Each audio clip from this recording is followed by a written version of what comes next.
በርበራንም ሄጄ አሳይቶኝ ነበር በዝርዝር ጎብኝቼ ከፖርት አውቶሪቲዎች ጋር ተነጋግረን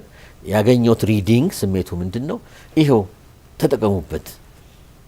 ለእናንተም በሚል ነው ከዱባይ ዲፒ አውቶሪቲስ ጋር ያስፋፋ ነው የሚሉት ታሪካ አመጣጡን ስታይ በፊት ያ ትንሽ የነበረው በርበራ ከእንግሊዝ አገዛዝ በፊት የነበረው ሁኔታ አሁን መጀመሪያ በሶቪየት ህብረት በነበረ ጊዜ ተስፋፍቷል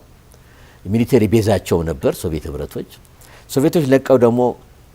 አሜሪካኖች ከተተኩ በኋላ ሰይድ ባሬ ወደ አሜሪካ ከዞረ በኋላ ምንድነው እሱ ደግሞ የአሜሪካው ቤዝ ይገርማል በጣም ሰፊ ሆነ